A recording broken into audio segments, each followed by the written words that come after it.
En defensa de la tradición. La Iglesia no comenzó en el Concilio Vaticano II. Combatir su pasado es un tremendo error.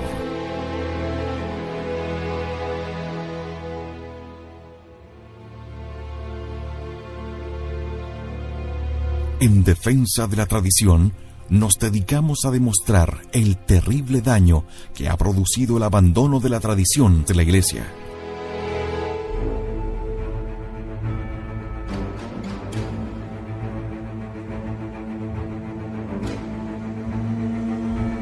Más aún, comprobamos que la tradición de la Santa Iglesia Católica es la verdad que Cristo confió a los hombres.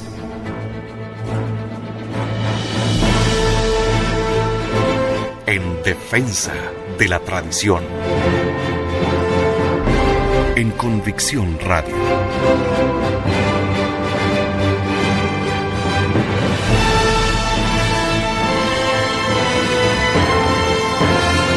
Convicción en la única verdad.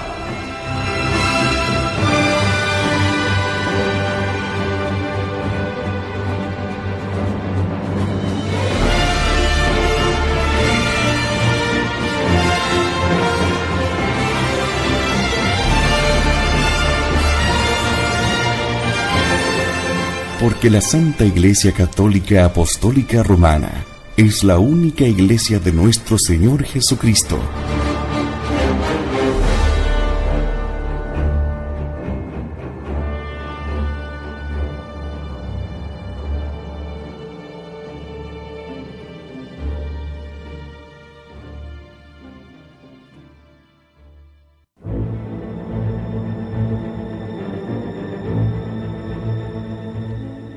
Por la gloria de Dios y la salvación de las almas, estamos en defensa de la tradición.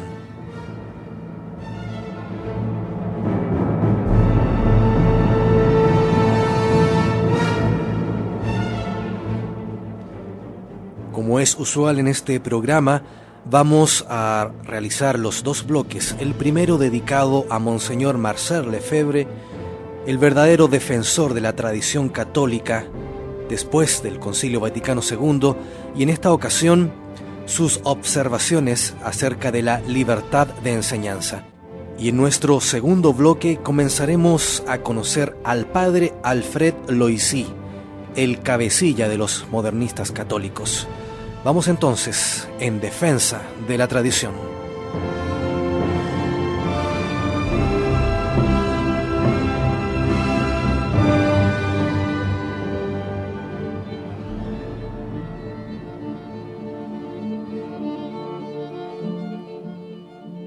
Dijo León XIII, la enseñanza debe tener por objeto únicamente cosas verdaderas.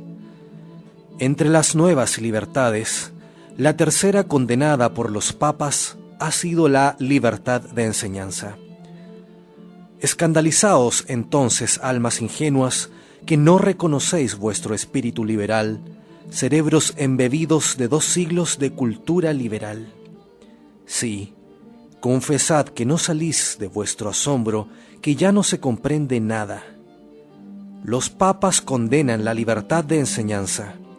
Sorpresa, escándalo, el papa, ¿y qué papa? León XIII, que algunos se atreven a llamar liberal, condenan la sacrosanta libertad de enseñanza. Pero, ¿cómo defenderemos nuestras escuelas católicas, en fin, nuestras escuelas libres? Pues el nombre de escuela católica tiene un resabio de sectarismo, un sabor de guerra religiosa, un color demasiado confesional que no es bueno manifestar en un tiempo en el cual cada uno en su lugar guarda su bandera en el bolsillo. Os haré admirar de paso las muelles y dulzonas virtudes liberales, superándose la una a la otra en hipocresía. Necedad, cobardía, traición, se dan aquí la mano para cantar en coro, como en un junio de 1984 en las calles de París, el cántico de la escuela libre. Libertad, libertad, tú eres la única verdad. lo que claramente hablando significa: no os pedimos más que la libertad, en fin, un poquito de libertad para nuestras escuelas. No tenemos nada que censurar a la libertad de enseñanza, laica y obligatoria, a la libertad del casi monopolio de la escuela marxista y freudiana. Continuad tranquilamente arrancando de las almas a Jesucristo, denigrando a la patria, manchando nuestro pasado en el espíritu y el corazón del 80% de los niños. Por nuestra parte, cantaremos loas a los méritos de la tolerancia y del pluralismo, denunciaremos los errores del fanatismo y la superstición. En resumen, haremos gustar los encantos de la sola libertad al 20% que nos queda.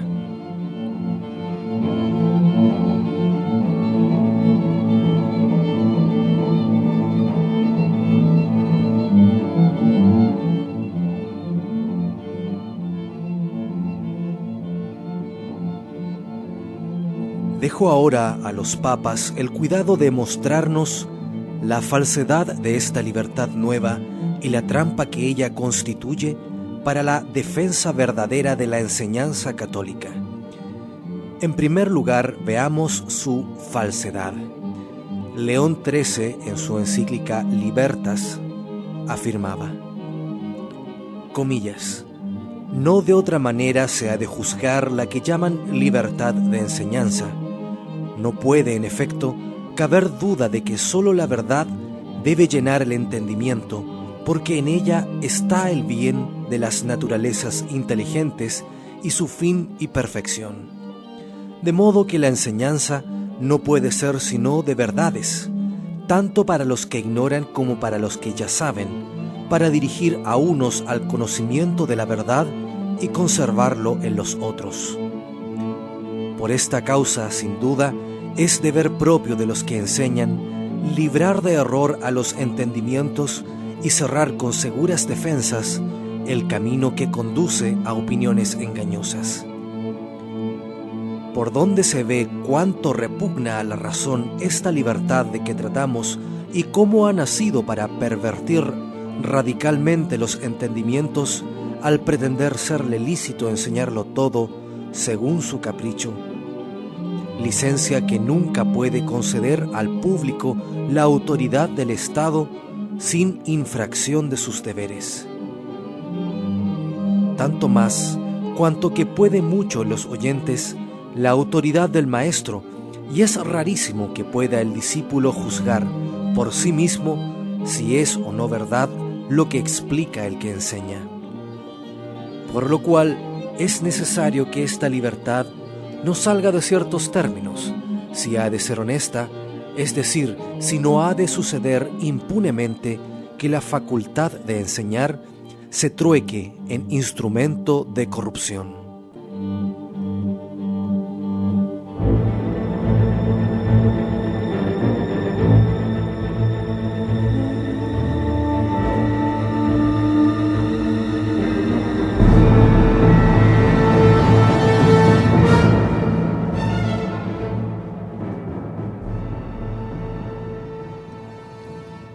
Retengamos entonces estas palabras del Papa.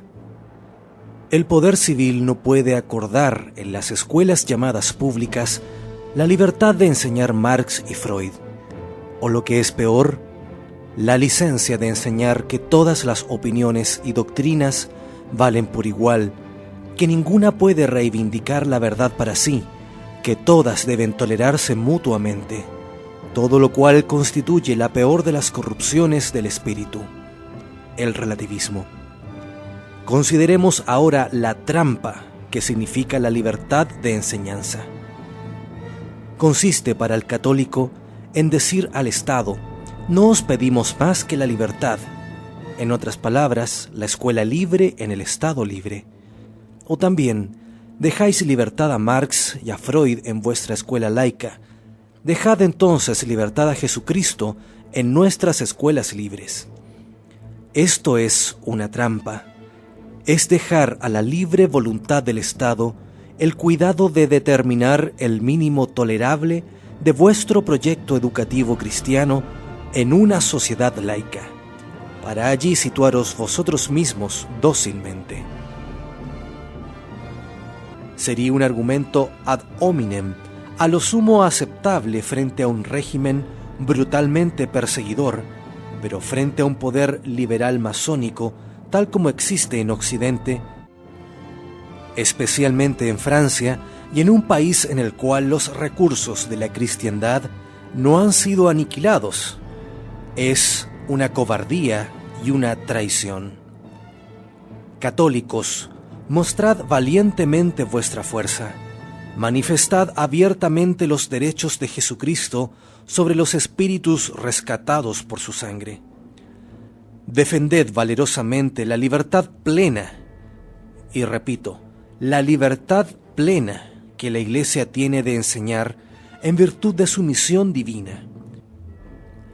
Reivindicad también la plena libertad de los padres a dar una educación y una instrucción católica a sus hijos, en virtud de su oficio de educadores naturales de la prole.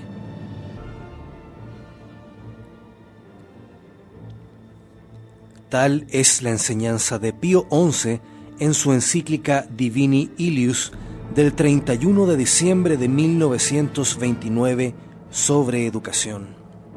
Comillas, doble es, pues, la función de la autoridad civil que reside en el Estado, la de proteger y promover, y no absorber a la familia y al individuo o suplantarlos.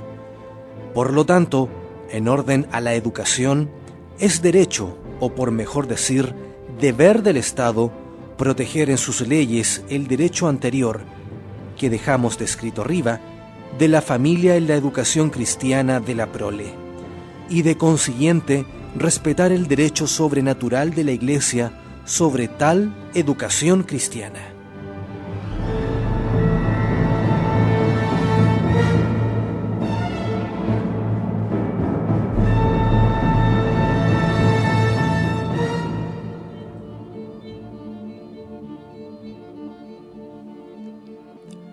Y también en su encíclica Non abbiamo bisogno, del 29 de junio de 1931, contra el fascismo que estrangulaba las asociaciones católicas de juventud, Pío XI tiene unas admirables palabras que se aplican a la libertad plena de enseñanza, al derecho tanto de la Iglesia como de las almas mismas. Comillas. Decíamos los derechos sagrados e inviolables de las almas y de la Iglesia.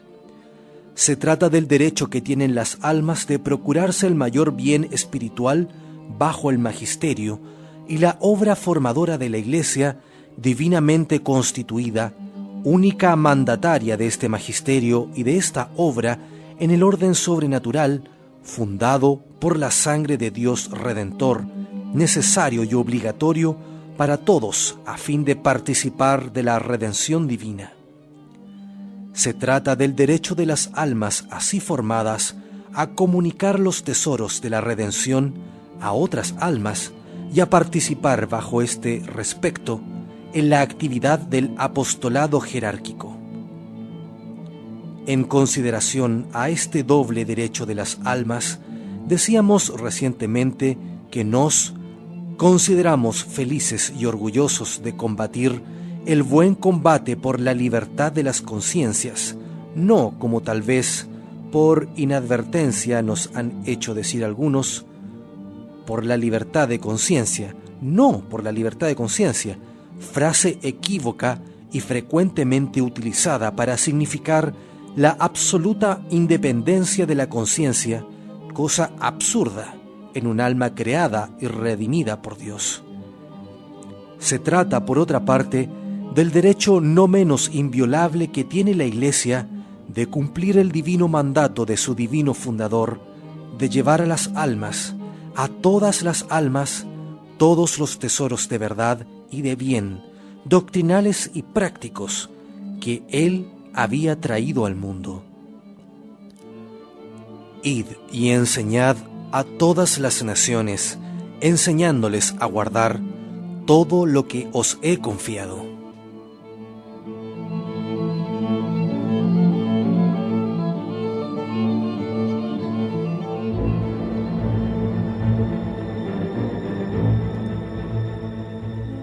Esta doctrina se aplica especialmente a la enseñanza dispensada por las escuelas católicas.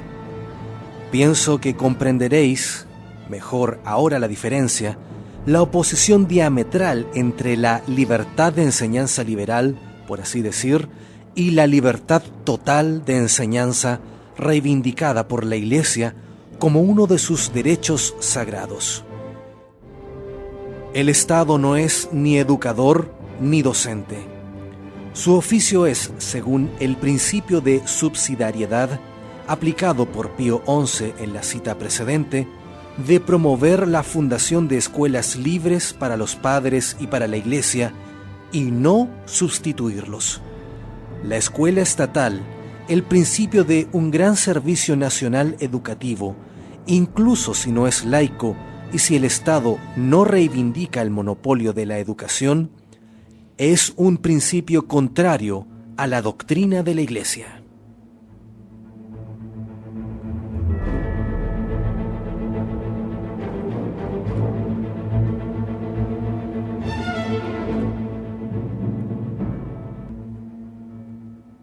Resulta evidente entonces la enorme diferencia entre una auténtica doctrina de la educación contenida en la Iglesia Católica y enseñada por la Iglesia Católica respecto de las actuales ideas que animan las políticas públicas de educación y, lo que es más triste, las ideas que defienden las conferencias episcopales respecto a este tema y sus posiciones referentes a las últimas reformas en los sistemas educativos de corte neomarxista.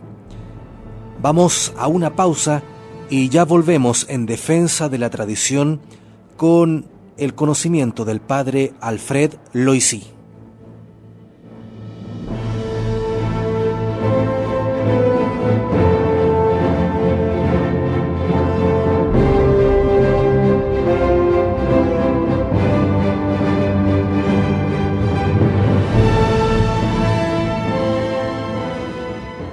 Siga en sintonía de Convicción Radio.